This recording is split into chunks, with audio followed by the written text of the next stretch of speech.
Welcome to the Last Poll podcast. I think this is going to be like episode 7 or 8, which is crazy to think about. And we've already done quite a few. So, wow. Yeah, we have some really awesome people on the podcast. This episode, we have Orange and Bug from RMF, Retired Misfits. And then we have Lua from Cute Gamer Girls. Ooh. Hello. Hello. So the reason I wanted to bring all of you on is just to have a conversation, casual conversation about tournaments and about just having fun raiding. I think a lot of players, when they think about doing something that's even remotely competitive, like raiding to me is inherently a bit competitive because there's a challenge associated with it. When they think about this, they immediately think that it's going to be a negative experience. And the reality is that there are lots of negative experiences that happen in competitive environments, but it doesn't always have to be that way. You can have really positive, good experiences, even when you don't win. And you've probably won sometimes and lost sometimes in life, and it's okay to have both experiences. And so I am just kind of curious for your takes and your experiences in sort of the more competitive side of gaming without going into the really hardcore competitive scene.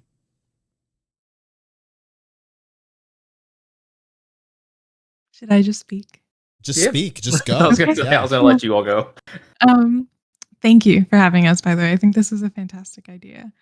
And I've listened to a couple of your old podcasts and they're very well done. So I'm excited to be here today.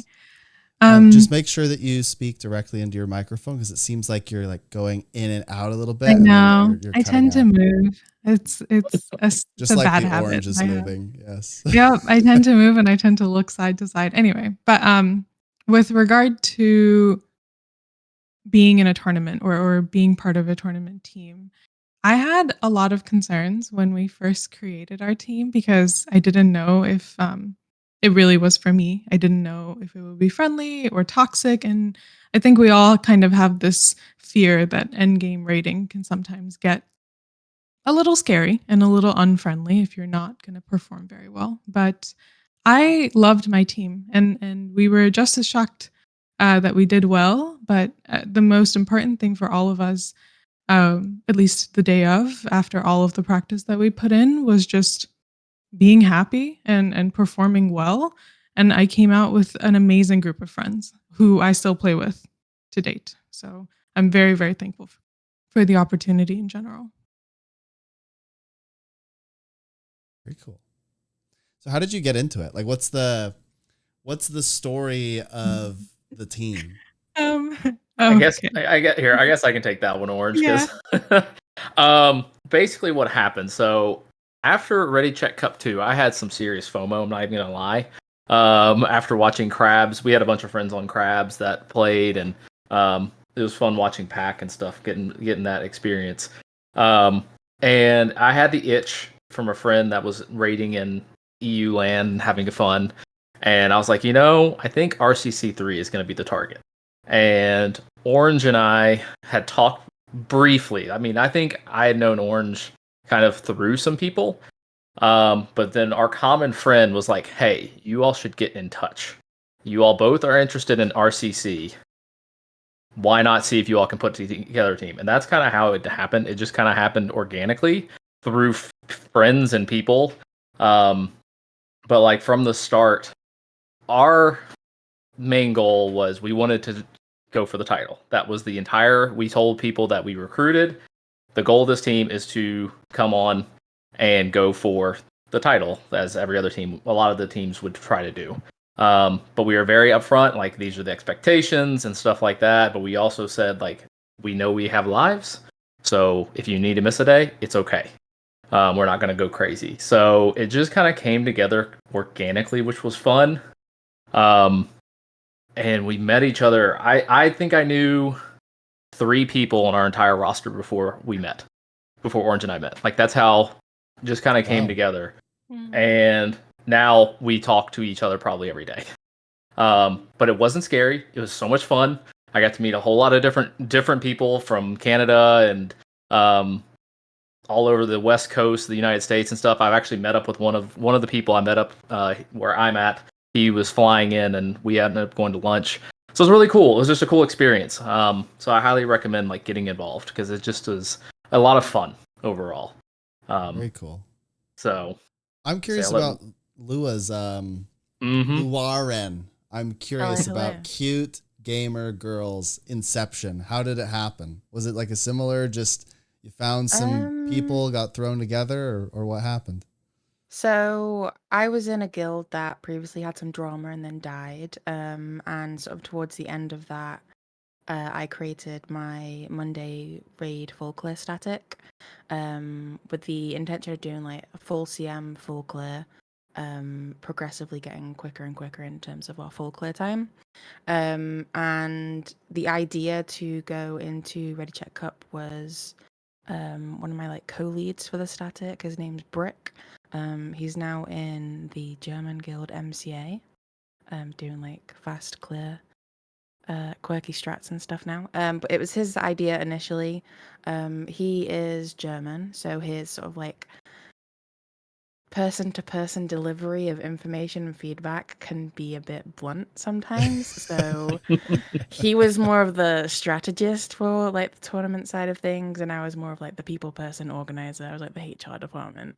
And that's just kind of how it came about. Like it was Brick's idea. We were like, yeah, sure, why not? What we've got to lose. And we got the team together, and then we entered, and we had so much fun.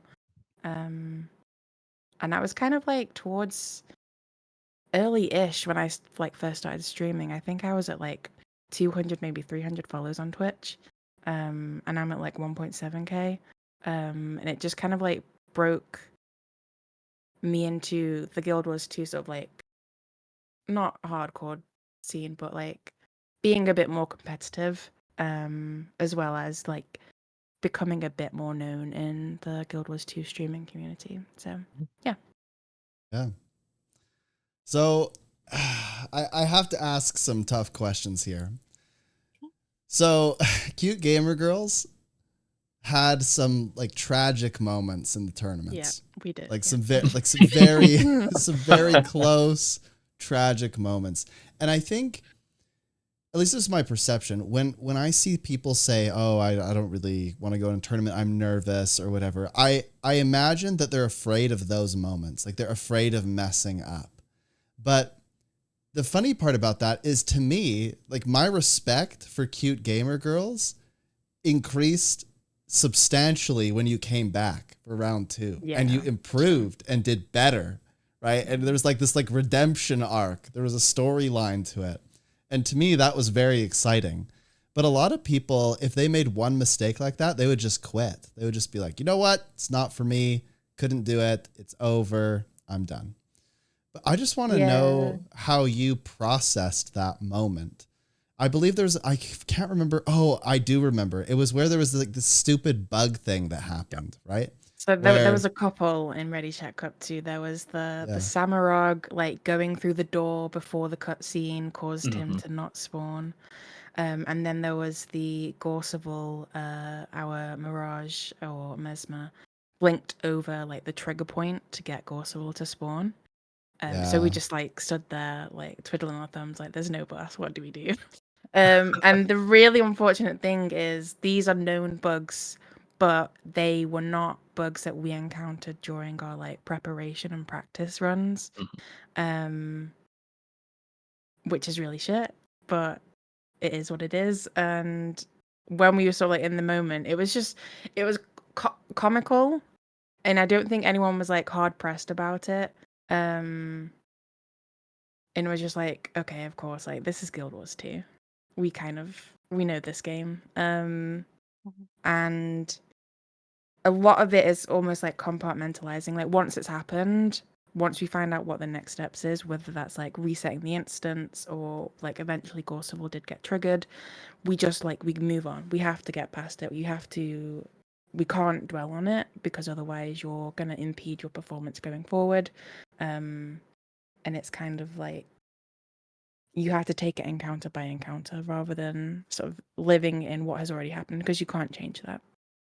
But let's think about the person that's right now listening to this. They might be on their way to work, or they're just listening on their computer, vibing out, whatever. And they're thinking, Yeah, I heard that the Chaos Rating Open, that's the name, by the way. I don't know if we announced it. The Chaos Rating Open is happening August 17th. It's totally open for any team to jump in. Yeah, that's that. By the way, that's the announcement. I didn't know that. That's really cool. I like that. Yeah, the Chaos Rating Open. It was recently decided. And we will have titles for it. That's also an announcement right now. At least that's what the email said. So unless they revoke that, it sounds like we'll have the titles, which is pretty exciting. Yeah. So if that's the case, then there's people sitting at home. They're thinking about this, thinking about entering. Like, oh, I'd really like to enter, but I don't know if I'm that good, or my team is pretty new, or I'm afraid of making a mistake. What would you say to them? This is a question for everybody, but we can start with Lua. Oh God. Just do it, honestly. It's so much more fun, like when you're actually actively participating. Whether you're there to like knowing that you're going to win, whether you have a fighting chance or whatever. I think kind of like the team experience is really like meaningful. At least it was for me. Like getting to participate with a group of people that otherwise, like, you'd maybe do like 1 or 2 sessions of other content together. But coming together for this big tournament with like all of the viewers and all the other teams, I don't know, it's like really, what's the word? Like enthusing. Like it kind of fills you with energy and like appreciation for the content, the game, the community. And if you make a mistake, like mistakes have been made, we survived, we came back, we did better, and we're gonna win Ready Check Cup form. So, or maybe even the Chaos Rating Open. We'll see. Brick is not on Q Game Girls team for that one, unfortunately. So, big loss. You can still do it. Anyway, what do you think, Bugs? I was gonna say, I mean, to me, like Lewis said, whenever we actually were in the competition, the adrenaline of the competition is so much fun. You really don't, if you're just doing your weekly raid clear or whatever, like it's just kind of go through the motions in some way. Like you're doing your rotations, but being in that competition, you kind of were just like you're ingrained into the game. Like it was so much fun. I think the biggest thing that people are concerned with is, oh, I'm not going to do well and all this stuff. I promise you, just do it and have fun with it. Get with your team and just try to enjoy the experience. We were laughing throughout our runs and stuff and making jokes. I remember I'm going to call out one of our members leading up to Wing 1 at the very start. We were talking about a towel and how to correctly put a towel around you to hold up without it falling. That was what we were talking about 10 minutes before, or like 5 minutes before we started Ready Check Cup 3. It was the funniest thing ever. We were having a blast. But just getting with those group of people and having fun, it is so rewarding. Like my proudest moment wasn't just like we won. Like it was great that we won, but like hearing all the reactions to like we did it was really cool for me. Since we kind of put this, Orange and I put this together earlier. Everybody like cheering and the community coming around. It was a lot of fun. So I highly recommend, even if you're just like, hey, we're just going to do this in 2 weeks. Do it. Like, just have fun with it. See what happens.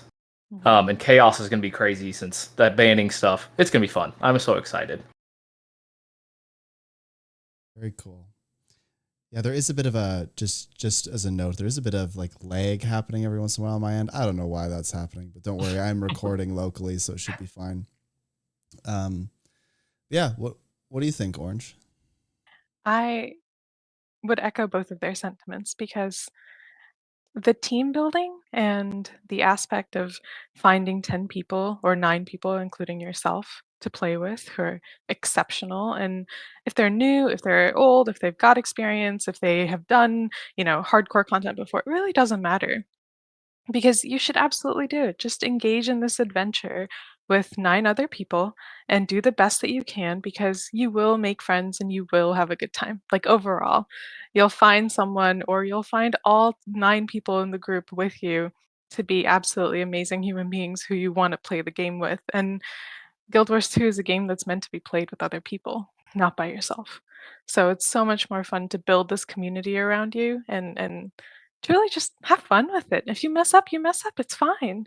And things happen, but you had the courage, or in layman's terms, I would say balls, to actually go out there, perform, um, participate in this very live tournament, which has its bugs, which has its issues, but you did it. And that's not something that everyone can say. And it's huge. So just the effort and the team building, I think those two make it worth it. So I would encourage anyone, any level of experience to participate. Yeah, I think a lot of so this is some interesting feedback that I get a lot of the time when I say something like, "Oh, anybody can make a raid team and get into that." They say, "Sneb, you're a streamer. It's easy for you." Or "Sneb, like clearly you have no life. It must be easy for you." Right? Or whatever, right? And I have to say, "Hey, like I'm just a normal guy who thinks that this hobby is worth enough for me to put a little bit of effort into it and try a little bit in it." And not everyone has to think like that, right? I mean, I don't go make model airplanes and fly them and compete, and that's fine. But I really think that if somebody wants to, that the option is there for them. And so one thing I'd be curious is if you're willing, you don't have to, but if you're willing, share maybe like a little bit about you, like who you are. Like for me, I'm married. I have 2 daughters. I work at a not-for-profit, and I'm about to go and do my PhD in the fall in marketing.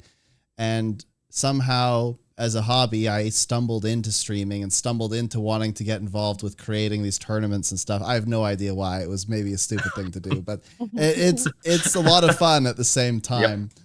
So, I mean, that's just a little bit about me. But I mean, what would you mind sharing about yourselves? Let's just say, Luaren, do you want to go first, or do you? Yeah. Sure, why not?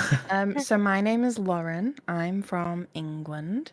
I started streaming maybe like 2.5 years ago-ish, maybe, not sure.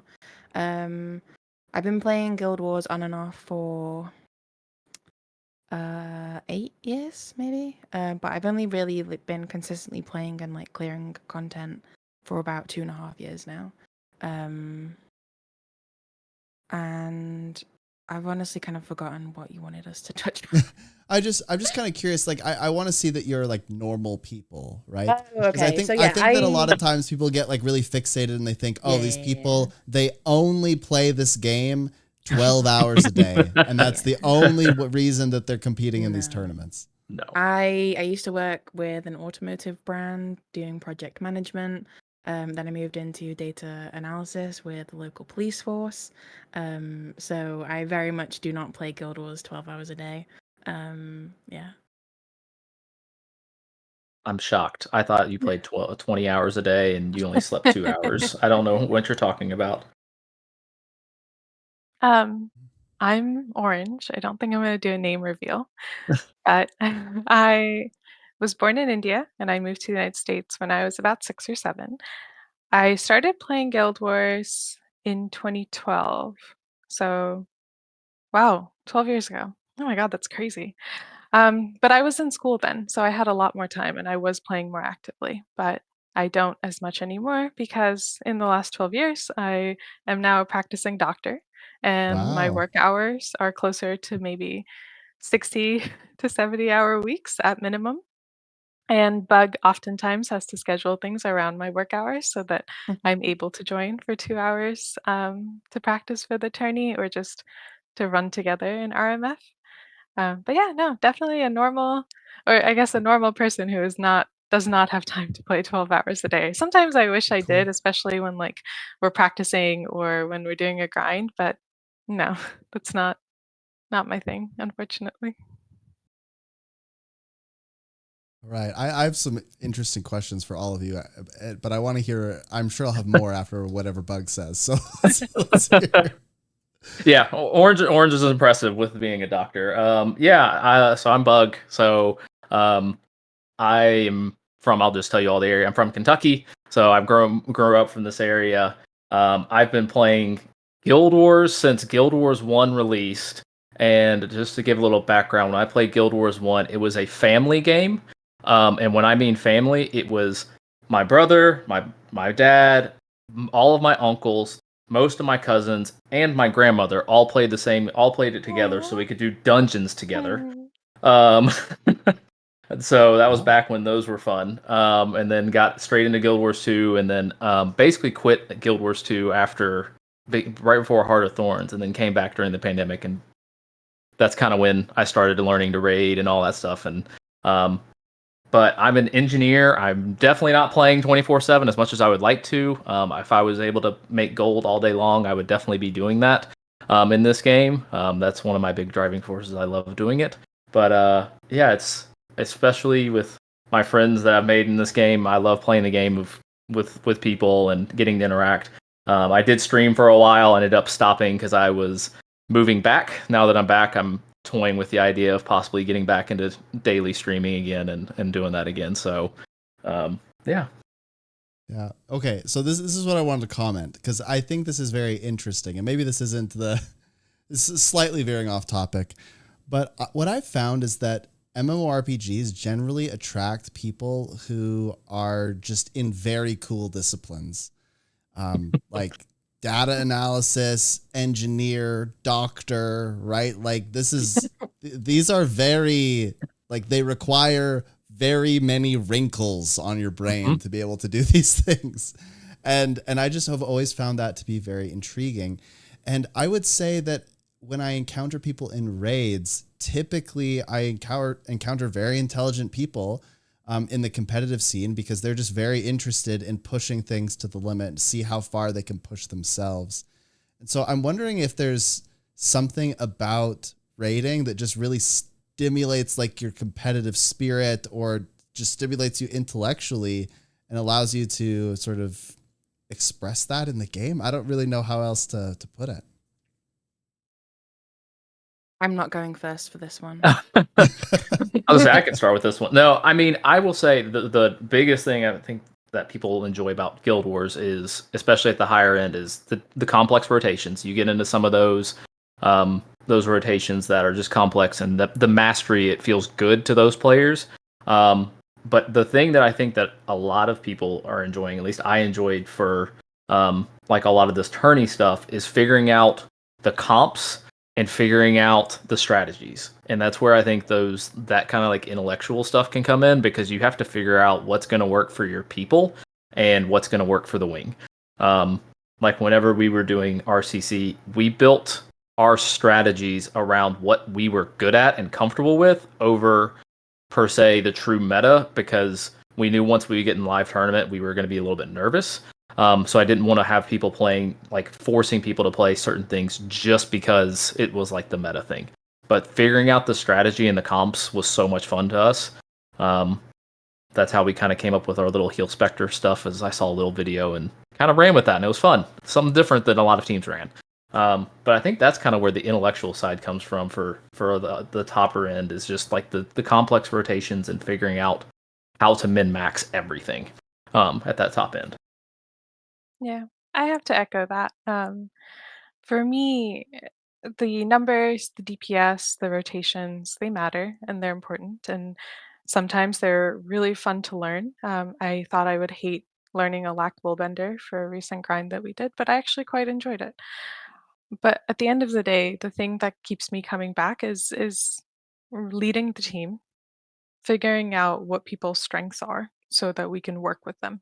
And often it doesn't show up. It's not obvious what someone may enjoy doing or what someone would be interested in. And they won't be open about a role whether they want to or don't want to. But you try out different comps, you try out different strategies, and one of them does click. And it's nice to come up with different strategies or to discuss, hey, let's figure out how to do the best CC here because we want it to be under 4 seconds. Granted, that's something that tryhard groups that or hardcore groups already do, and they're quite good at. But when you're coming as like an average raider and you're entering the harder scene, we don't really think about that, right? Like we don't really sit there and do maths and we don't go through the numbers of what each skill does. But doing that and like Bug said, min-maxing our performance definitely helps and definitely is what makes me interested. coming up with like a no heal comp for an encounter that previously hasn't been no healed before is super interesting. Even if we don't actually execute it and can't actually do it without a healer, I think it's fun to just go through the exercise. So I guess mentally stimulating would be that, and that's what keeps me interested. I'm quite different. I understand and see the like min-maxing and like strategizing side of things is what gets a lot of people really invested. But for me, it's more about the organization of people and being the annoying person that is like telling people to sign up and react to the messages, like when you're available, like communicate, do the bare minimum. Teapot, wake Um, up. but like I'm really good at that. I know I'm good at that, Yeah. and that's kind of what's, as much as it annoys me sometimes, like is the sort of like invigorating side of it. And So then you'd like say the social finally, part? a little bit, yeah, but just like kind of like micromanaging, I guess. And then like finally like allowing that and seeing it all come together, like when we're actually pulling things off and like seeing the payoff of like all the practice and everything that we've put in. That's what I enjoy. As Yeah, well as getting the people to participating. react is the fun part. Yeah. I remember having to DM people so that they would reply. It was crazy. Yeah.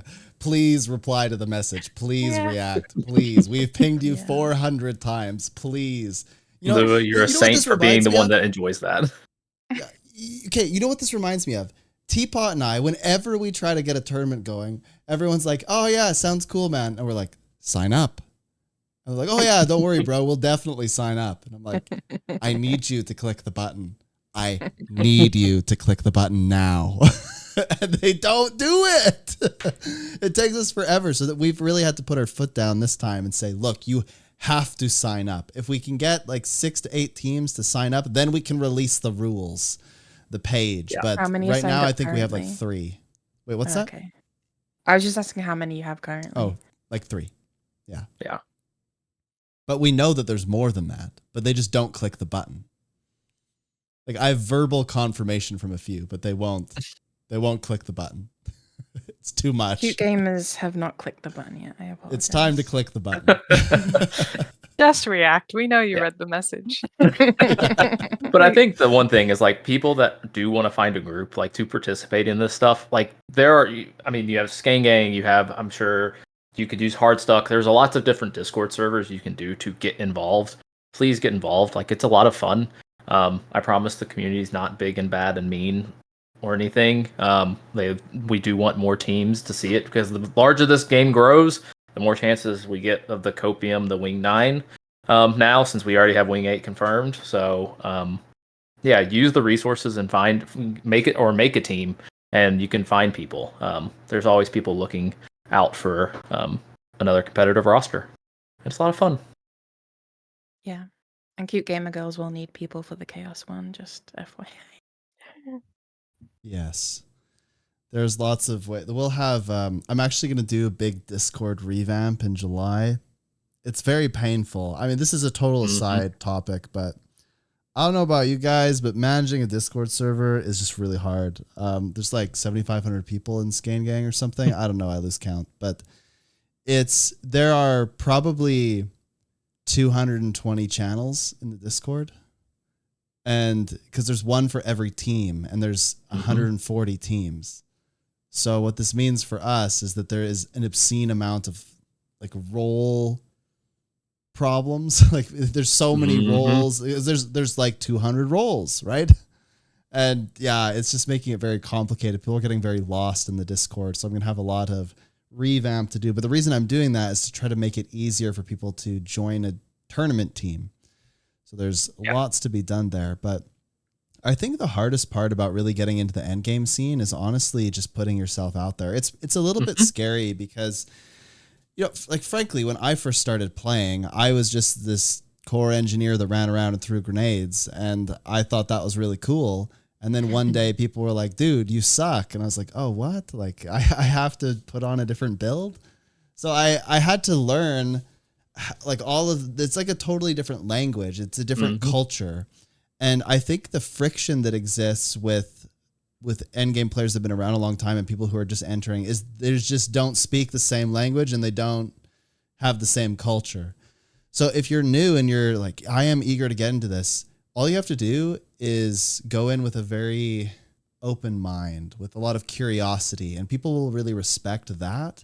But otherwise, you find yourself in this really awkward situation a lot of the time where you just don't understand what's going on or why people are questioning certain things that you're doing or playing or whatever.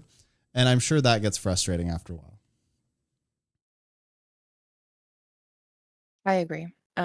Showing up and like having the willingness to learn and know and accept that you don't know everything, that there are going to be things that you don't understand. There are going to be things that people will probably expect you to already know, but like acknowledging that you don't and identifying where your like knowledge gaps are is really important. Yeah. What are some highlights? Sorry, go ahead, Orange. You first. No, I agree because I think one of the sticking points that Bug and I have run into when people have tried to apply to RMF kind of more formally is that they're not willing to admit when they may not know something. And often they come in with the attitude that they do know everything. And it leads to this very awkward situation where we don't know how to tell them kindly and we try and try and try. And it's just a difficult discussion to have with some people. But it is really nice to have open-minded gamers, whether you're extremely experienced or not, to come in and be prepared to learn and improve is probably the best thing that we can ask for. Yeah, you know, okay, Bug, you first. Then no, I'm you go really ahead. No, go ahead. Go ahead. Go ahead. I have this like ADHD infused thought right now, and what it is I just find that it's almost like corporate speak, but in a video game where people are doing this dance where they're unwilling to tell each other the truth. And like, imagine Sneb in a corporate setting. It is a very weird situation for me a lot of the times, because at work, I'm pretty much exactly the same. Like yesterday, we had this really tough conversation about what to do with a specific region that we cover. And I was very opinionated because they were dancing around the topic. And I was like, the reality is that this person shouldn't be covering it. And why are we all unwilling to say it? And I think it's kind of the same thing in raids. Everyone doesn't want to hurt each other's feelings, so they say nothing. And it turns out that then people harbor like extreme resentment. Everyone's miserable. Everyone's pissed. Yep. Nobody wants to be in that environment. And it's so hard on me because I like can't help myself. I must tell people the truth. I am compelled. And this gets me in trouble a lot because a lot of the feedback I get on podcasts or on my stream is people are like, oh, you're just like kind of abrupt about it, you know? But like, if I don't tell you, you will never know. Yeah. And so to me, it's an act of kindness to tell somebody the truth. Obviously be respectful in how you do that, but you don't need to stick a respectfully at the end and you're good. It's true. Like respectfully, you're a total idiot on it. Yep. Then suddenly it's okay. Right? Yep. Exactly. Yeah. No, yeah, that's what I was gonna say. Like, I mean, even when we were doing, like, when we first got together, I told everybody on our team, I was like, I am leading us somehow, but I may have a dumb idea. Just tell me it's a dumb idea. Like, let's just work out what's gonna work the best, and we're gonna figure this out as a group. Like, you can't expect one person to do all the thinking. It's like one of my favorite quotes is like, everybody needs to help think. So don't be afraid to like speak up if you have if you have an idea, even if it's a crazy idea. Let's see if it works. And I think a lot of people are just scared to like bring those up and talk about it. But I think that's sometimes when you find some of the best ideas.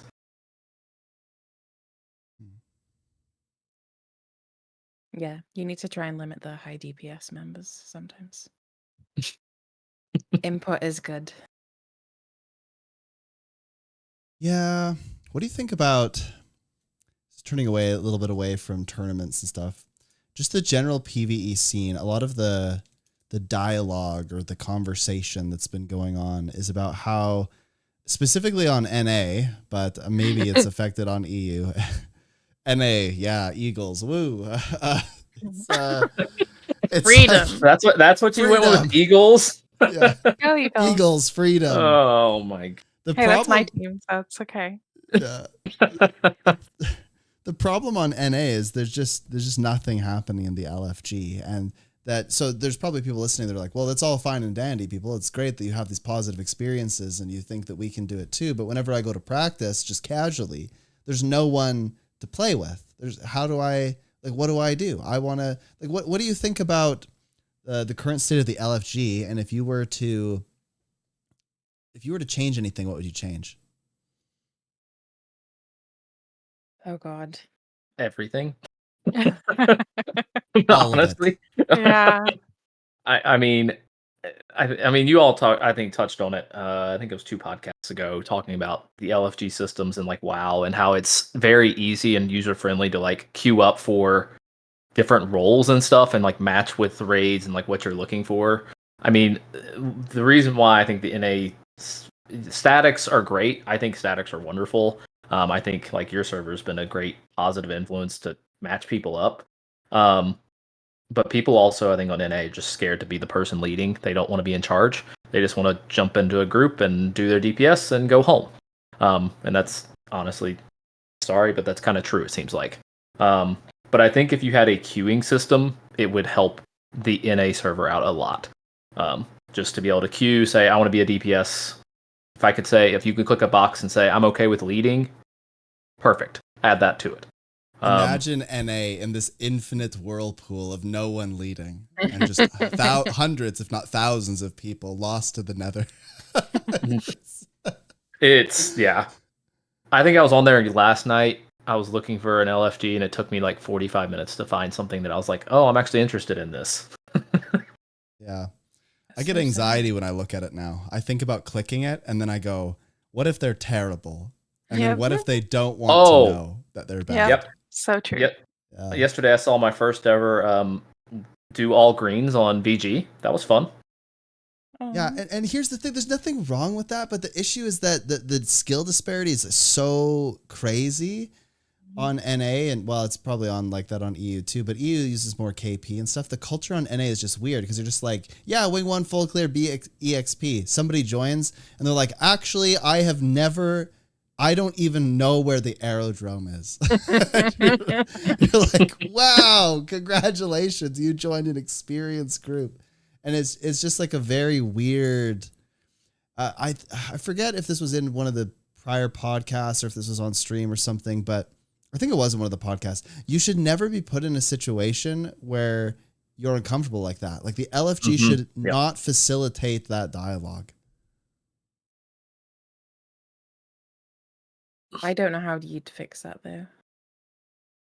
I mean, people lie about their experience, like you just said, and that's kind of the hardest thing to tackle. And it's a problem on LFG, and I'm one of the moderators in Raid Academy, and it's a problem there as well. They join what's called a clear run, or they'll join what's called a practice run, and unfortunately, they don't have any experience or have not even seen the boss oftentimes. So you could ask them to leave, but how many people are you going to ask to leave? And then you can say, or someone may complain that you're toxic for asking people to leave your run. And then that causes a downward spiral. In terms of how to fix it, a queuing system, I don't know how effective it would be, but I think it would be better than what we have right now. I think with the release of with Sarah CM, I think it was very cool that we've got a normal mode, a CM, a legendary CM, and then the embodiment of sin, if you want that achievement, because you have different modalities for difficulty, and you're able to tackle the normal mode, which I think anyone is able to do if they jump right in. Please correct me if I'm wrong, because I haven't really pugged in a long time, and that's because I don't really enjoy the NA LFG scene. Normal I mode is think impossible. No, I'm just kidding. normal mode? No. Oh Gosh. no. Oh no, we all Oh swapped. no. My OBS is broken. Hold on. I'm sorry. I No apologize. worries.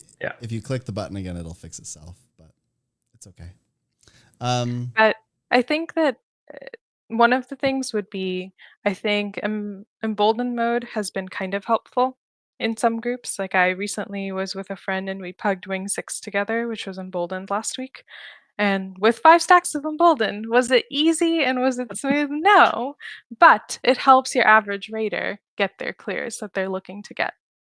Um, should we educate them and perhaps tell them where they're going wrong? That's kind of where I'm not really sure what the best thing to do is. And I hope your chat or you guys will have ideas, because if we try to educate them, you're kicked immediately and you're blocked.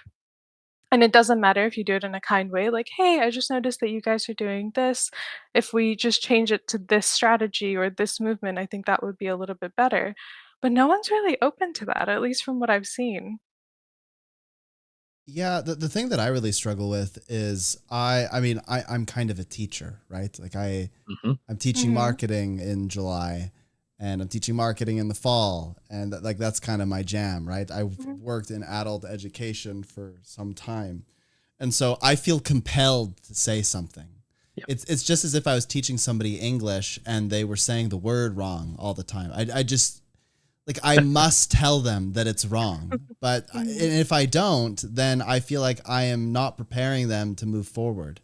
But Mm. it's interesting because we're in a very different context. When you're in a context where somebody's doing this as a recreational activity, you don't go to someone at the gym and tell them what they're doing is wrong, Mhm. right? You don't do that because that's not okay, right? They're doing their own thing.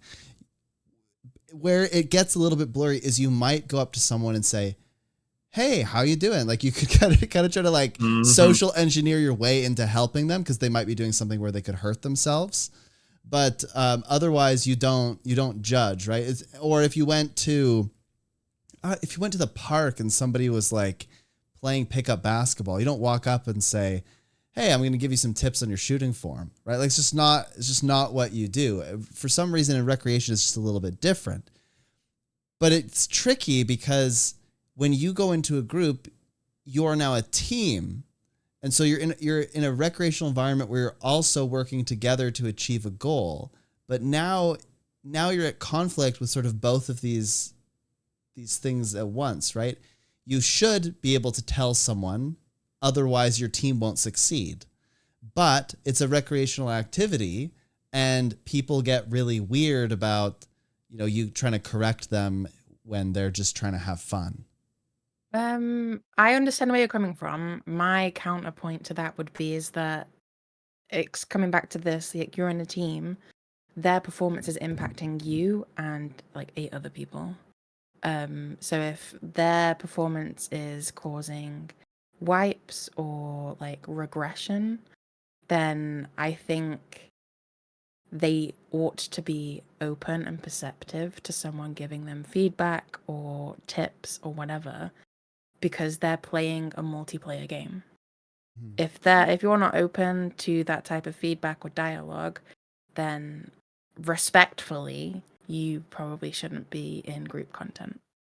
Yeah, I mean, I would tend to agree with you. I think where it does deviate slightly, though, is everyone has a different idea of what winning is in this context, right? Some people are like, we're just happy to see the boss over and over and over and over again, and Yeah. this is an exciting moment for us. Gosh. But you and I are probably like, guys, like we're trying to kill the boss. We're not trying to dance with the boss. We're trying to kill the boss. And so if we're trying to kill the boss, then we should just be doing this in the most effective way possible. No? And I think that's where things start to get really muddy is you walk into an LFG group where those goals aren't really well established or explained or even expressed in any way. And everyone assumes that the goal is supposed to be to kill the boss. And I would argue that generally speaking, that's what it should be. But if you Mhm. join a group, I mean, I've joined groups where it's like uh, they're doing Doom, and I've said, "Are you willing to get some feedback?" And we keep in mind we just died like 8 times in a row to green mismanagement and all kind, and they say no. And I go, okay, then I'm out, right? Like I'm not experiencing this anymore because if you don't want Great to solve the problem, this is total insanity. So I will leave. But otherwise, I don't know that it's always that well defined. The goals aren't. On the Suppose. LFG, shouldn't they be? Like, if it's Well, they should, but they're hill not. run or, Yeah. you know, be experienced or Mm. however much KP. NA doesn't do KP. We're too good I for was- that. I mean, Yeah. reading, like, being unable to read or, like, reading comprehension, I feel is a chronic issue within the Guild Wars 2 community. So even if it is, like, explicitly defined, you will have people that completely disregard that. High DPS. You know, I think that is a problem, but I also want to make mention of something that I think is quite important. Language barrier is a massive issue on NA. I don't know if this is on EU, but on NA it is a massive issue. People will join the group, and this happened to me in a Doom run. I got like visibly angry because this person joined Doom CM and they'd never done regular Doom before. And they were like the pick master, right? Just like, let me hug the guy. And it was not good. So eventually I said, you know, what's going on here, right? What's happening? And they said they don't really speak English that well. There's like a bit of a language barrier. And so they didn't understand. And I just, the community is so small. You don't want to exclude people because of the language barrier. But at the same time, if you can't communicate, then the expectations aren't communicated and understood, then what do you do? I've heard of people that they have Google Translate up and they translate into Spanish and Portuguese when they go into groups now. Oh, wow. I've Oh, 100% done that in the past. Like if I've joined an inexperienced group, or if I've joined a group on LFG and I notice that their language in their chat and like squad chat is all Spanish or Portuguese, I have Googled it and I've communicated with them that way. And it works. It's extra work, but it works. Because I can't imagine any other way of telling them, hey, I'm going to do this, this, and this. Or hey, let's try to change it to this. And like those groups I found are very open to it. It's ironically the groups that are English speaking, um, who, when I ask them if they've got experience or how much of this encounter they've seen, they just get very offended and they don't want to continue the conversation any further. Yeah, it's so tough because I find myself wanting to say, hey, like, is anyone new here? But that's like an insult to some. I say people get real defensive real fast if you ask Yeah. that question. That Which is is so weird because, like, for me, I think being open and like transparent is so much better than just flailing around and pretending like you know what's going on. I Like, agree. I have so much more respect and patience for a person. It's like, hey, I've only done up to this boss. Can you like briefly like re-explain the mechanics here? Or I've never actually killed this boss. Can you like briefly help me? And like Yeah. I will take the time to actually do that. But if they don't say that, if they are quiet and then they fail mechanics, like that's when I'm gonna have a problem with them. And I have a lot less patience at that point. Because they had the opportunity to, you know, say something, but instead they just like Totally. slow us I down. Yeah. One of my friends had a casual Friday night static or I guess raid. Anyone could react and join. And sometimes we would only get 8 people in the guild, so we would pug 2. And we'd do normal mode strikes and then do either like an easy wing, like wing 4, wing 1, whatever people didn't have that week. It was very laid back, and when we had someone join who said, "Hey, I've only done the first 2 bosses," or "I've only done Sloth and Trio and I haven't cleared Matthias yet," we've helped them. I'm happy that they're open with their experience level, and I am more than happy, like Lua just said, to actually break it down, even whether if it's in text or if they join voice with us, break it down, explain things, make call outs if they need, because making new raiders is good for the community, and I would love that. But not everyone does that. Not everyone is honest. I think an issue also is the fact, Sneb, when you looked at the LFG, how many times do you see a training run actually in training LFG, the raid LFG?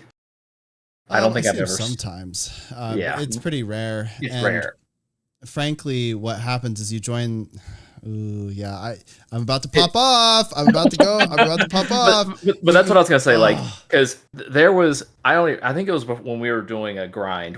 I like had my tag up to like, get all our people into the squad, and I was just sitting in the aerodrome, like, what, and a person just randomly joined me, and I was just like, hello, and they're like, hi, and they're like, are you doing a raid? I was like, yeah, I'm about to have a run, and they're like, oh, can I join you? They're like, I haven't done a raid, and I've just got a build off of Snow Crows, but yeah, can I join you? And I was just like, no, but here's a resource you can do, like, to get trained, because I mean, NA we don't really have trainings really in the LFG, so I think but I think that's a problem is people that are newer to raids, like when they just walk in the aerodrome, they have no idea what to do, because it's not in the LFG at all. Yeah, they get lost. It's the training thing is just so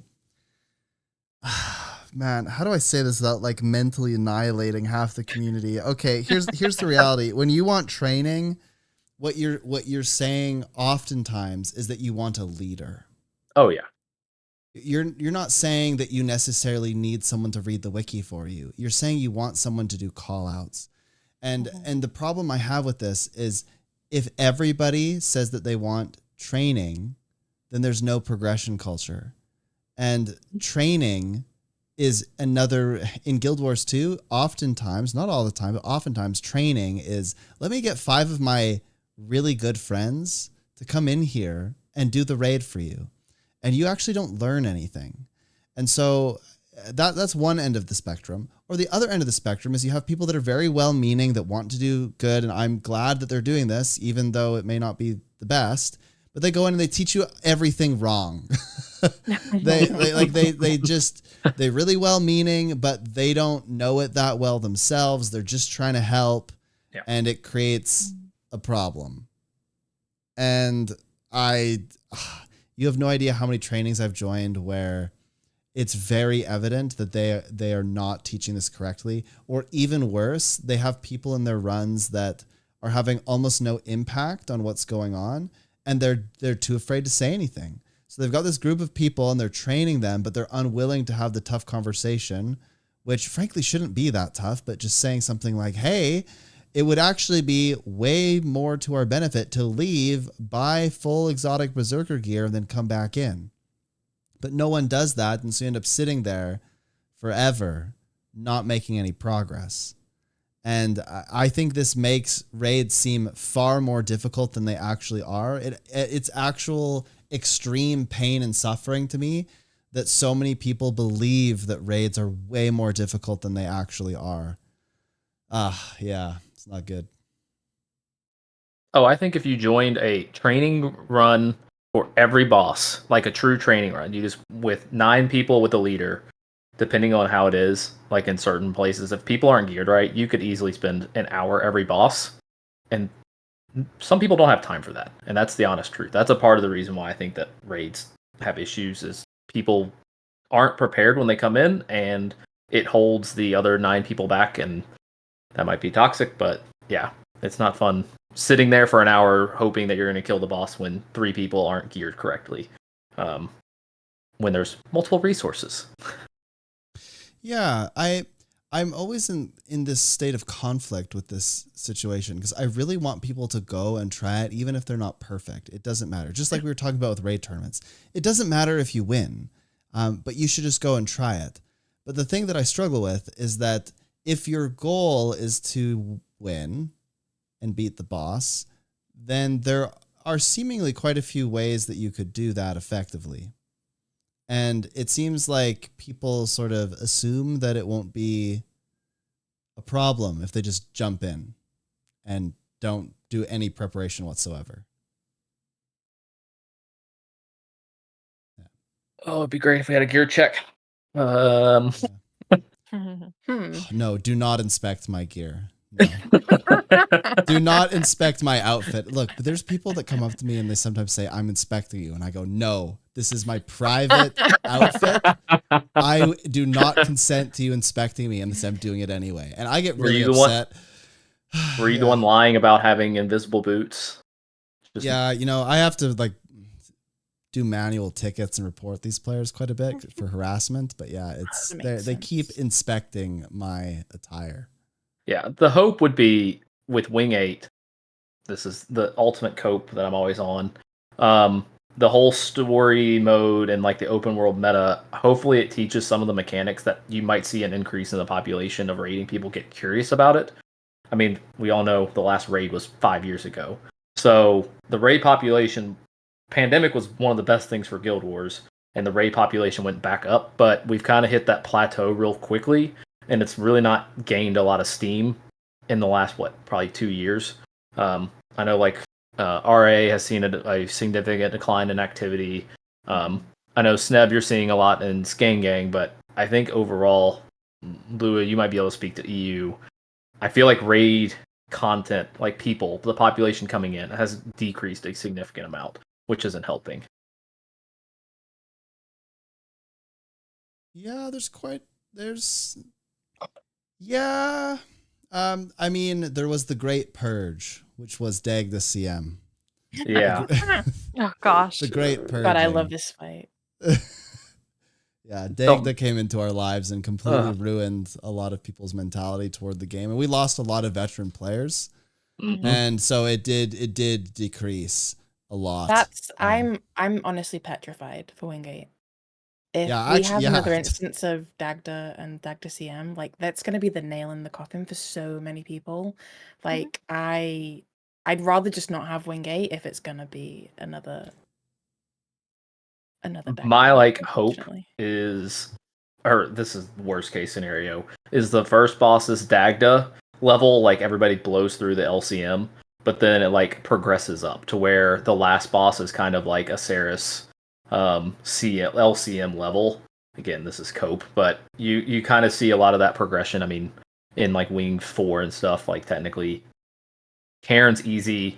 You get into like Deimos, technically it's the hardest boss. I'm hoping that might be a progression, but I think Dagda was terrible. I mean, there's no way around it. That hurt everybody. There was nothing good about that.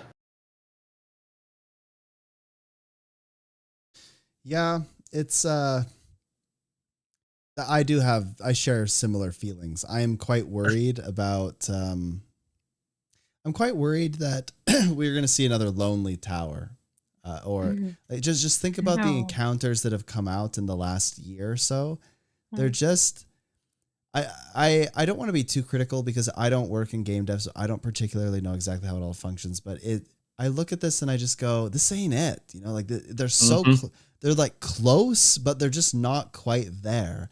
Lonely Tower is not fun to play in my opinion. Dagda is not really that fun. Ceres is good. So this is kind of weird. Yeah. It's like there's been a whole bunch of misses and then one kind of, hey, this worked out pretty well.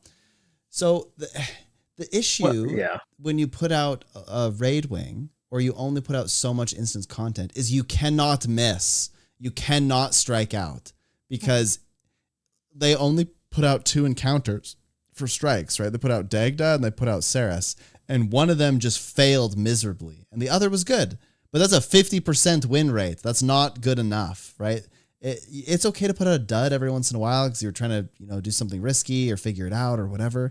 But if they release Wing 8 and like 2 of the 3 bosses aren't good, it's over. Like people will be so upset. And I share the same sentiment as Lua. I would rather that they not put another raid wing in than put one in that's not very good. And so I'm very concerned about this just given the recent trajectory of instance content. What do you folks think? I'm kind of on the same page as Lua. If this content doesn't meet the mark, I truly think that we'll lose a lot of veteran players, like way more than we lost with Dagda, because I know some people are staying in the game and playing currently, because of the Wing 8 cope that they have. And I hope that it's good. I actually, and I may be in the minority here, I actually enjoyed the strikes when they came out, like the EOD strikes with AH, Mitrin, KO, and Dragon's End, Harvest Temple. I thought they were cool. They were a little bit on the longer side, and I didn't enjoy that, but they were cool encounters, you know? I liked the mechanics. The CMs were semi-challenging, which was nice. And I hope that they can translate that to something that's more akin to a Wing 2 or a Wing 6. I No, think we Wing don't 7 want wasn't the trio. greatest wing. Sorry. Sorry. Yes, trio is a problem. But like But we want encounters that escort. may not need a boss, it may not need a tank, right? Encounters that can be done with 10 people and that have mechanics that are clearly visualized, that have a good capable of completing CM. Like it's not too challenging, it's not going to take you forever, but it is still challenging enough and is a step up from normal mode. I think that's probably the best way they can retain old players as well as engage new players from doing raid content. Mhm. And maybe that's like a very positive take, but that's kind of what I'm feeling right now. Yeah, they theoretically could. I guess theoretically they could try to make something that's pretty accessible at normal mode. Um, That's where I'm at Yeah. currently. I think the first boss, and this could be totally wrong, but my hope, I mean, because you basically with the strikes, they've set a precedent that the last boss of the last two strikes, like the expansions, so you've got Harvest Temple and Sayers, have been very difficult on launch. So you would hope that at least the last boss would be difficult for whatever this wing's going to be. I'm hoping the second boss is going to be, or either the first or second boss is going to be on the level of OncaCM, KOCM, something like that. And hopefully we get another one like that, but I'm not counting on 3 being good. If I can get 2 out of 3, I'm happy. Yeah. I want to lose. That's the other Yeah. thing. I want to Yeah. lose. I want want the this boss to be to a win. challenge. Mhm. Yeah. I remember when Wing 7 came out and I was so disappointed, and it did lead me to quitting because we had cleared the normal mode and the CM, I want to say within a day, and we weren't even playing like for a day stretch. It was a short 3 hours, I think, on date of release. And then the next day we came back to do CMs, and that was it. And we were like, that's it. That's all the content that we get after waiting this long. And then I quit the game probably a week or 2 after that because I was quite disappointed, and I'm afraid that's what's gonna happen with Wing 8 if it's, you know, a lower difficulty or something that's not very engaging to both ends of gameplay, higher and Yeah. lower. I really think they can do both. I really think they can Mm-hmm. because of LCM now. Mhm. Yeah. What did you think about have you had a chance to look at the changes made to Sarah's CM? I have not yet. Yeah. I think Embodiment of Sin is a little bit easier now from what I Oh, just it's a saw lot in easier our now. group. Yeah. Yeah. That's the only thing that I spotted because my group was talking about it. Here, I'll find the patch notes. 1 second. It Keep makes talking. it makes it a step in between. It basically, I mean, I get what they were trying to go for. It now differentiates the 3 levels, but yeah, Embodiment of Sin just became a lot easier. I'm looking for a purple embodiment of sin to be completed on legendary mode. I would like that title, please. Oh boy, that would be absurd. But I do wonder, and this is what I'm curious. Do you all think now with the LCMs becoming a thing, since they've already confirmed it, the world's first races will be even more popularized? Because they've been great the last for Harvest Temple and Mm. Seracium. They were a lot of fun to watch. Dagda was, as we know, a flop. But I mean, do you think that'll you should? Do you think you all see more groups actually like going for it like that and I becoming think even so. more? Yeah, Yeah, I think so. and like And I that think to me is something that I would like to see in Wing 8 is like I just mentioned a while ago, normal mode, CM, and LCM. I think if they have 3 tiers of difficulty from the get-go and release it that way, that would be amazing. That would keep me interested because it's challenging, and I'm hoping that it is the same level of challenging that Ceres is, and that would be so cool. I would like some more mobility in the bosses there.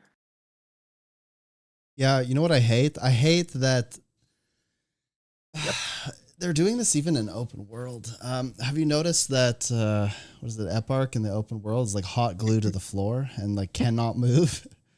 cemented to the floor. Quicksand. I still to this day have not finished the last meta and have not done the fractal because I've been refusing to do it based off of feedback from everybody. Yeah, I mean, don't do the fractal. The open world event is actually quite a spectacle. It's just the last fight feels a little bit weird. It's like a lot of HP. Anyway, I found the patch notes. I'm just gonna read what they say about Ceres CM, because this to me truly creates a like easy, medium, hard kind of level, right? So it says some balance adjustments have been made to the temple challenge mode encounter to make it more accessible. These changes do not apply to the legendary version of the encounter. Good. It says reduce the duration of the insatiable effect applied by empowered insatiable hunger to 3 minutes. Reduce the number of stacks of empowered that Ceres gained from empowered smash to 2. So it's talking about the last 10%, right? Yeah. Yep. And so this means that it's way easier to survive in the last 10%. Reduce the health and toughness of malicious shadows. This means that the malices are way easier to kill, and that they're easier to kill with power damage specifically, which I found, I guess it's much easier with power. And then it says, reduce the penalty for failure during empowered crushing regret. Failure to have enough people to absorb it. So the greens fail to absorb an attack will cause players to be downed instead of defeated. Downed instead of defeated, as well as being hit by 2 of the attacks. Multiple failures or being hit by the skill more than 2 times will cause players to be defeated. So you can't all stack to like cheese it, but you don't instantly die. And to me, this is actually a way better way to like prog that mechanic. It's one of the reasons I switched strategies from doing the greens to doing the walls, is because it was just absolute hell to prog the green thing, right? It's like, oops, one person's toe wasn't in the green. You all lose. Time to go again, right? Yeah, that's some fun. But this is very clearly a kind of nod that they want to do this kind of thing. And what I think this does is it allows players to have a natural flow of difficulty. So they do the normal mode, they want to do the next mode, they want to do the next, like it makes more sense because they can practice those skills, get an achievement, practice the skills, but slightly harder, get an achievement, go and do the culminating activity. And I think that's a good thing. I think part of the reason why I'm kind of super hard coping on Wing 8 is with the new strategy with the open world, putting all the resources into open world and the raid at the same time, it consolidates where they're putting their resources. And they've now got these 4 different levels. I think it kind of should hit all the targets. Now, is it going to be hard? Now, that's where we're going to find out if the fights are actually going to be good or not. But they've at least now learned, hey, if we make multiple settings, everybody can figure out what type of content they want to do and do that content. Now, I wish they were coming earlier, but yeah, that's a whole nother conversation. No, I'm hoping that they'll see a good response to it, and I'm hoping they do it well. So this would be the ideal scenario. They do it well, we see a good response with regard to community, and then I know ANET does not go back to old content, but it would be really nice for that to be added to the other wings as well. Just make the very first thing that you see in normal mode on all of the wings super easy, or emboldened with 5 stacks. And then you've got CM, which could be current normal, and then LCM, which could be current CM mode. That granted, it's a big thing to ask, but I think that would actually have more people come in, and expectations would be a little bit more clear, right? Because you'd have people who are, casual gamers who want to do it with 5 stacks of emboldened. You've got people who want to learn who could do it in the normal mode. And then you've got people who may be more experienced or who want some more LI and they can do the CMs and they'll be challenged a little bit more. That would be a little bit, or that would be more engaging across the board, I believe. Maybe that's wrong.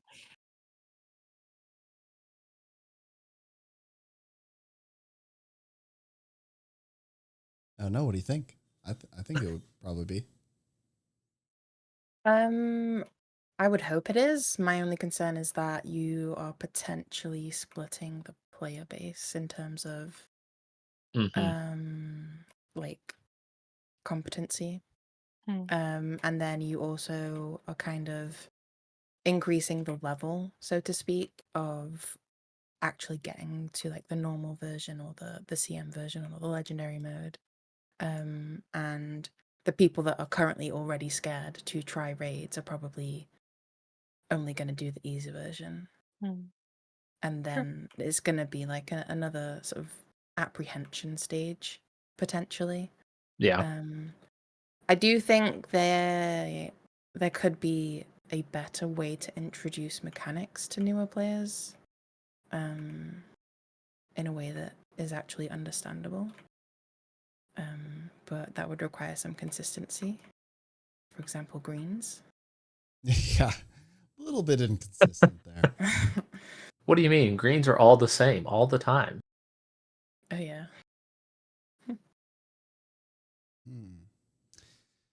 So I just am hoping for consistent content at this point. I mean, I feel like that's the biggest thing lacking has been content. So hopefully this next expansion hits and we keep continuing to get content. yeah, I've been known to say things like content is the only thing that matters. Quality of content would also Yeah. be good. Yeah. If it's not quality, then you're kind of screwed. Yeah. We're in a very interesting place in the Guild Wars 2 community, I would say. But I have a lot of hope for Janthier Wilds. I think it can be very, very good. And I want it to be very, very good. I think as a community, because I'm noticing this about myself right now, like all day today, right? I shouldn't have played the fractal. The fractal mentally annihilated me, but but I find myself being like very skeptical, very negative, and I don't want to be that way. But I think if you get burned enough, you start to get worried that that's just going to be what it is again. Yeah. And so I do have some strong concerns about that. Yeah, same. Like I really, really want to be excited for Wing 8 because like my entire love for Guild Wars has been from like learning raids and slowly sort of leaning into the more speed clear sort of hardcore side of it. But I'm so apprehensive that I can't be excited and I want to be. It's a really weird sort of feeling. I just think that and this might just be me, but I'm sure other people out there feel this way. I think Janthier Wilds is going to be make it or break it for a lot of people, because Soto was so bad, and at least the Soto quarterly updates, in my opinion, very non-impactful. To where on launch it was fun, but then they kind of didn't continue that with the quarterly updates. That I think they've put a lot of pressure on Janthier Wilds to really deliver.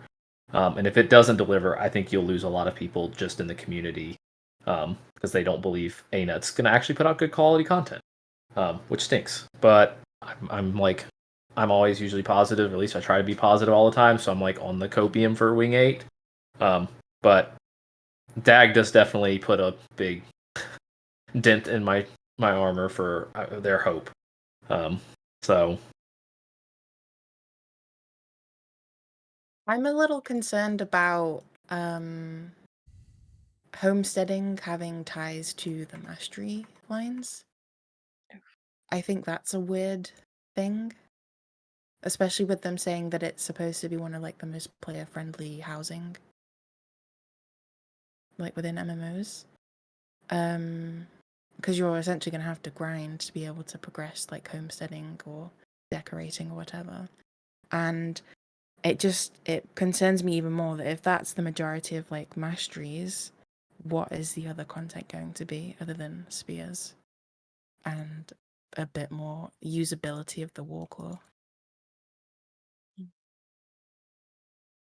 But we'll see. bad that I'm looking at the homesteads as it's going to fund a lot of the actual content. That's how ANET's going to make a whole bunch of money.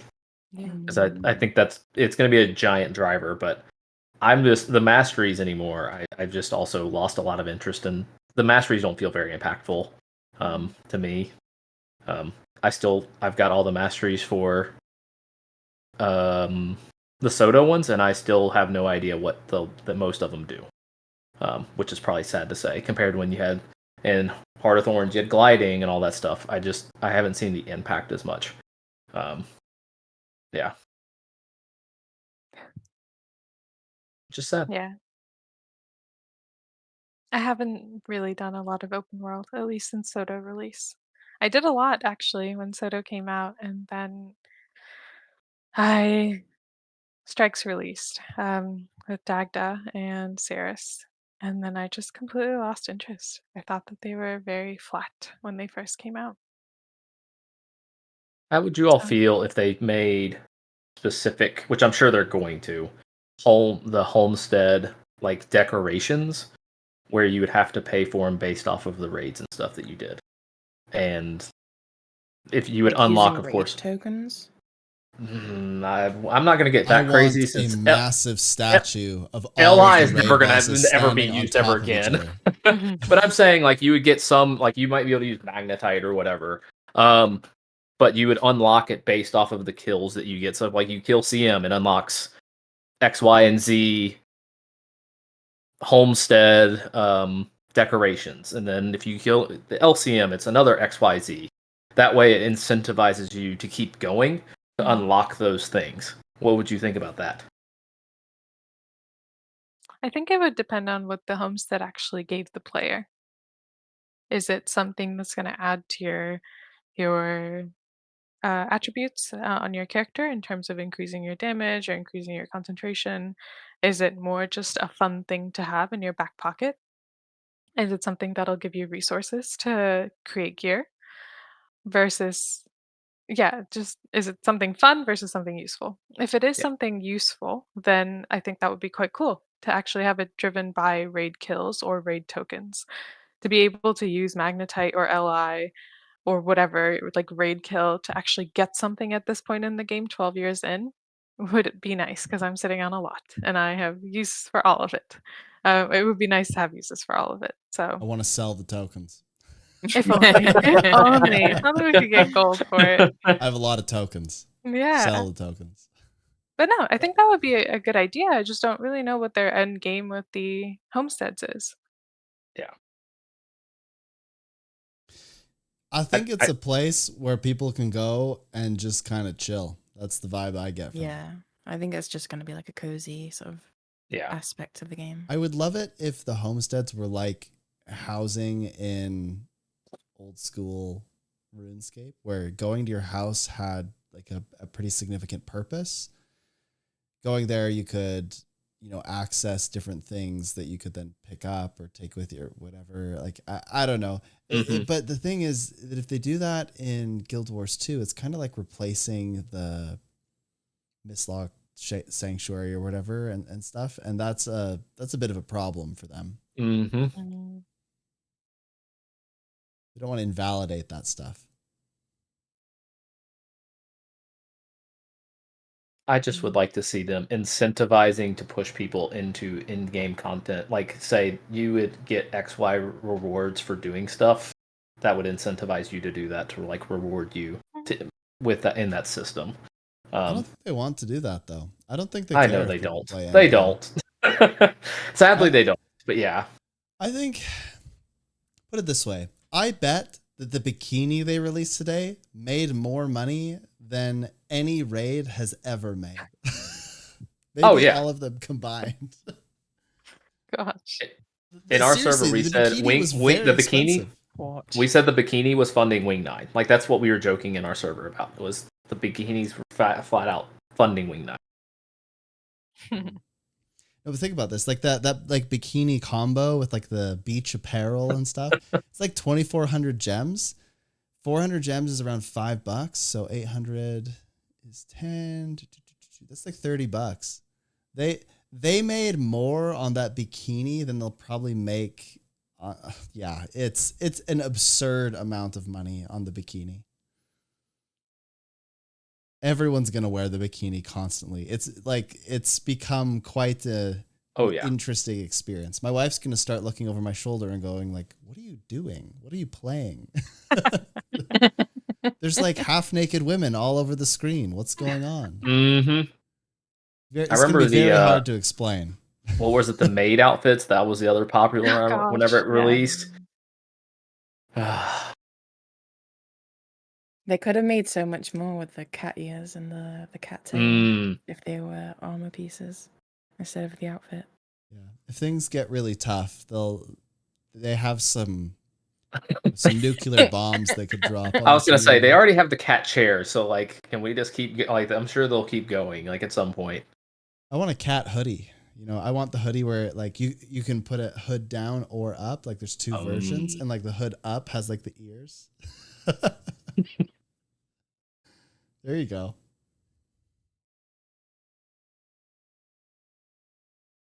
So I think I'll have one more big topic for all of us. So we've talked about a lot of different things, kind of the game in general, some of the updates that are happening, raid tournaments. I just want to know how you approach problems. That might sound like a very weird thing, but as an educator and as somebody who's managed this community for a long time, what I find to be one of the most interesting things to observe is how people go about assessing a problem and then solving that problem.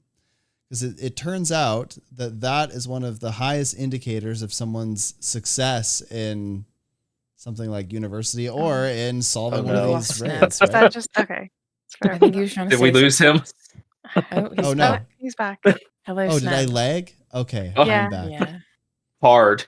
Oh man, not like this. Okay, this is why I'm locally recording. Okay, if I'm back, it looks like the connection's you still are. kind of bad, but man, I thought I fixed it. I didn't have any problems the other day. But anyway, what I was saying is basically that it's a really strong indicator if somebody can problem solve, assess a problem and then solve it, if they'll be successful in things like education, taking a class, or in this case, raids. And so I'm curious how all of you assess problems and then venture to solve them.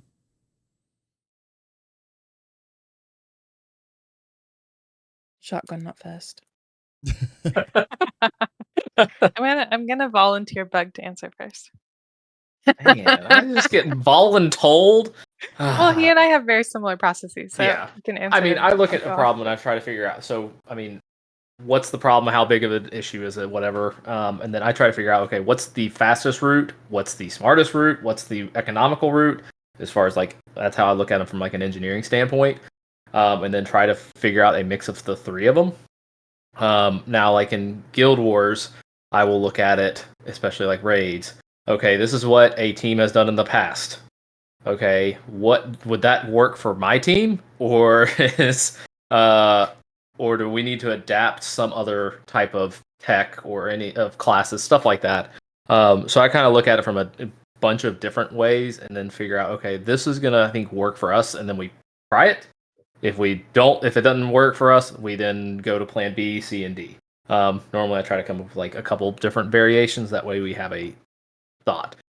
We can keep trying stuff, but I always just kind of go trial by fire, but try to first come up with at least 3 good options, just to have ready, available backups. Mhm. Similarly, I think my approach, both as a physician in real life as well as a player in the game, is to be over prepared. I know that sounds a little silly, but I like to have backups to my backups. So, like Bug just said, having a plan A, B, C, D, E, that's very real in both of my lives that I lead. Simply because I think that's kind of the best way to adjust to problems that are happening and react to them so that you know what you want to do if this isn't working out. In the moment when we're doing an encounter and something's not working or we're wiping at the exact same spot every single time, I think it's good to step back and look at the big picture, look at what may be going wrong. And I do talk it out. I talk it out with my raiders, whoever is in the group with me. And sorry, I got distracted. And then I will come back with either a solution or ask for them what we can change. I think that kind of works the best when you engage the group around you when you're doing this content together and say, hey, I've looked at the log. we're missing some mechanic right here at this point exactly. And I know that this is what's happening with the boss. And I think that some of us are downing, which is leading to a spiral. That's like something that we ran into with Sarah's CM or LCM when we were doing it. So it's nice to kind of take a step back and look at it, engage the group as a whole, and then come back with a solution. Also, the only thing I read in chat so far was Lua killed someone's dog. No, And no, that I'm is hoping that's not true. She seems so sweet. news. I But can't I believe think it. What gonna a say, scandal. It's insane. even wait, bigger is that than why the there's death no of believe it, the you dogs know? dog in Lou's? scandal. Is that why there's no dogs in Lou's? Oh, that's thing? No, why. there are no dogs because I have been deprived my entire life, despite really wanting a dog. Oh, you should get one. We've only ever had cats and rabbits. Oh, good Feels dog. bad, man. Dogs are great. Yeah, I want a puppy. Sorry, where was I? I can't even remember because I was following the chat and I got very distracted as I was talking. Um, yeah, no, I would say take a step back, look at what we're missing, look at where we may be downing or wiping, and then engage the team. Like, yes, I'll do my own homework for how we can fix it and I'll look at it myself, but I will also say, hey, this is what I found. What do you guys think? Did you guys take a look at it? This is a video of an example that I found of a different group tackling this problem. Do you think we could execute it that way instead?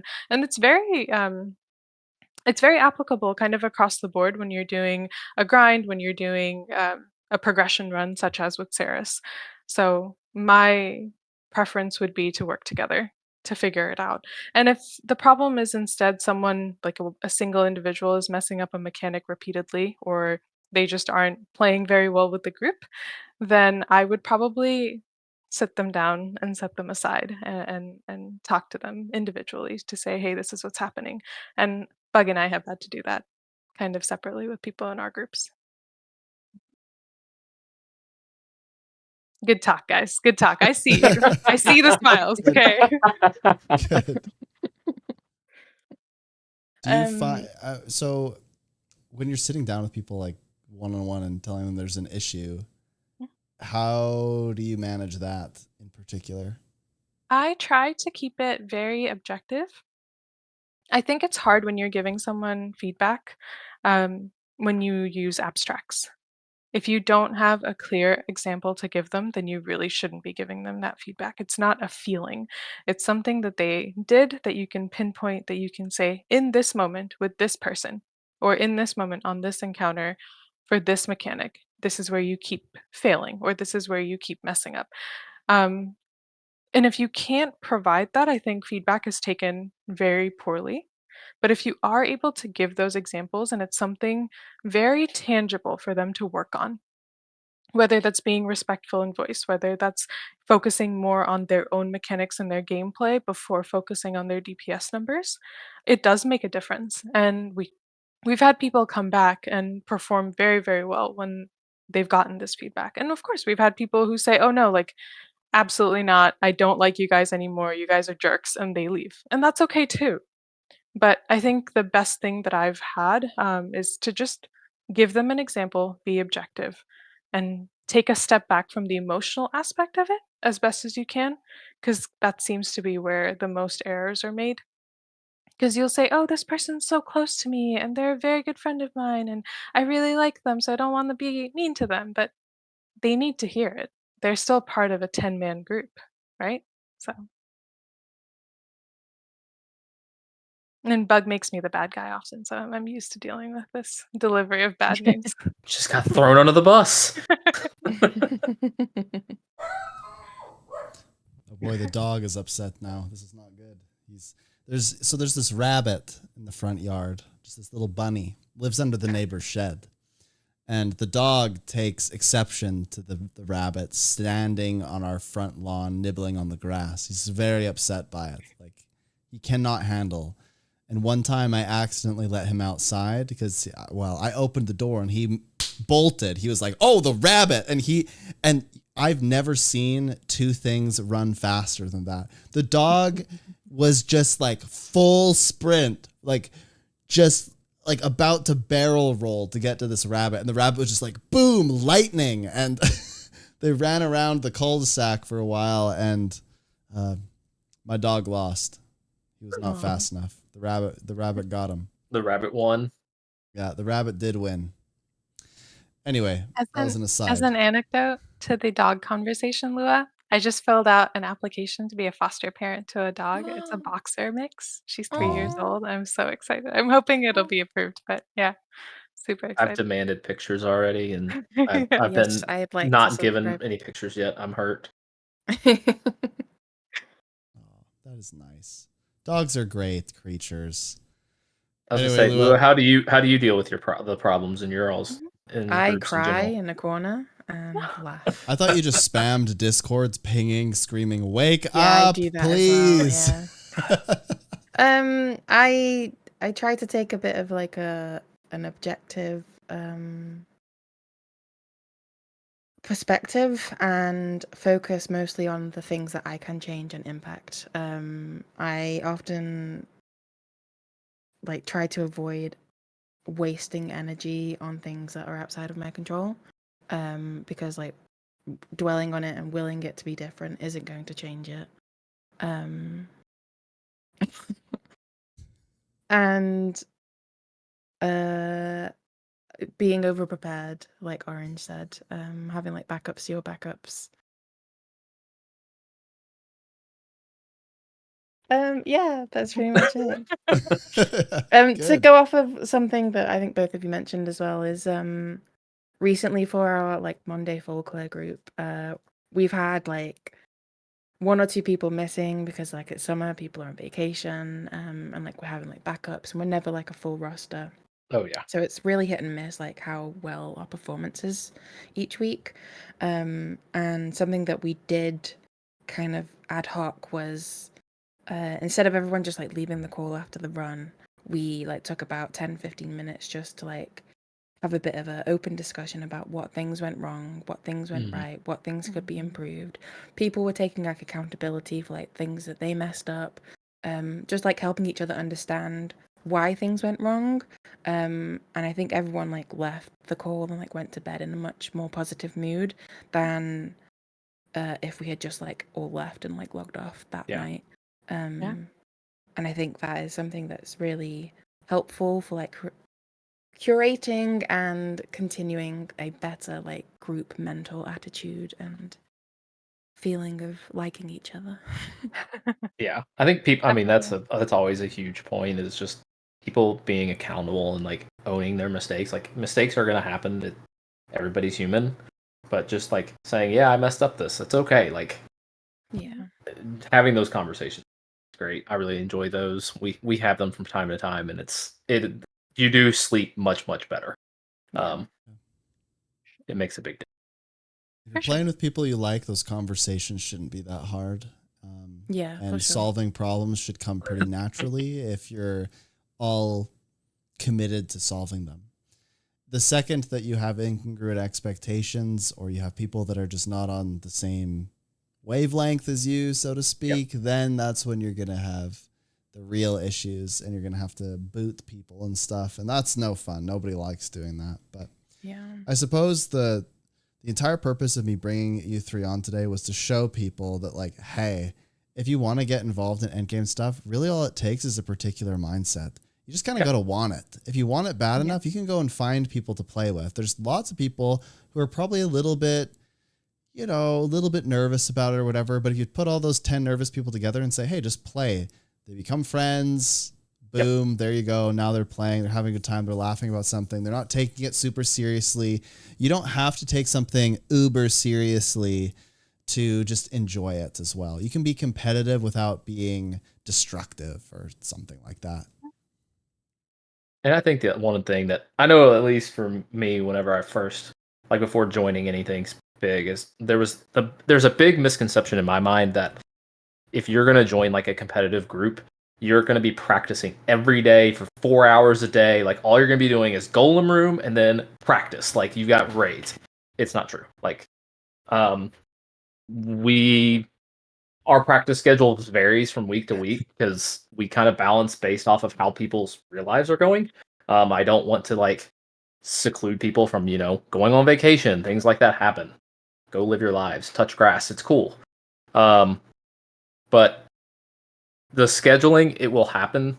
But like, just join a group. It's fun. Meet new people. Have fun. Meet new friends. People aren't scary. Enjoy the competitions. They're fun. Any hoozles. We're at about the hour and a half mark. That's usually where it's like a reasonably good time to end. So where can people see you later. Logs off. Uninstall game. Delete internet. Right. throw computer out window. Steph kicked me out of a static, so I mean I should Hey, just I did delete not. the game. You left. It's not my fault. I stole him. It's okay. I'll take credit for that. Totally fair. I'd choose the doctor as well. Yeah, she keeps me healthy, right? Isn't that the thing? Yeah, there you go. Anyway, you want to each maybe give a little shout out, tell people how they can find you if they want to play with you or ask questions or join your community or whatever. Start with Bug. Go. Okay, I'll go for Bug. Yeah. I'm Bug. So yeah, I may be streaming here very shortly. I may be starting back up. So I'm sure Sneb will probably egg me on to get going again. But if you want to get in touch with me, you can get through either Skangang or just message me directly and I can get you in our server. If you want to try to join us with our RMF, we will be doing a lot of the competitions. We're already signed up for the Chaos tournament. So we're excited and we'll probably have a team doing RCC. So, but join in-game content. It's fun. The community's fun. That's all I really got to say. Lua, you're next on my screen. Twitch.tv/Luaren, which is Lauren spelled wrong. Luaren. I'm on YouTube and Twitter. It's Luaren there. Yeah, that's about it. Oh, discord.gg/cute gamers if you want to join. Puppy. He's here. Orange on Discord. I don't stream. I used to, not anymore. But if ever you want to get in touch with me, you're always welcome to DM me. I usually reply to all of my DMs. And other than that, I'm mostly active with an RMF. So if you're interested, DM me. We have a new friend. Yeah. Obi's here. He's very emotional. Wanted to tell me about the rabbit or the cat or something. Yeah. I think Obi should have been doing the interview the entire time. Yeah, he probably would have got better reception. Really. You can look at it. You can see his eyes. They're in there somewhere. Oh, what a nice guy. Anyway. See, Luaren, this is what you're missing out on. I know. I put a picture of the dog I applied for in the chat, in like our voice channel chat. Ooh. Oh. She's adorable. She's so cute.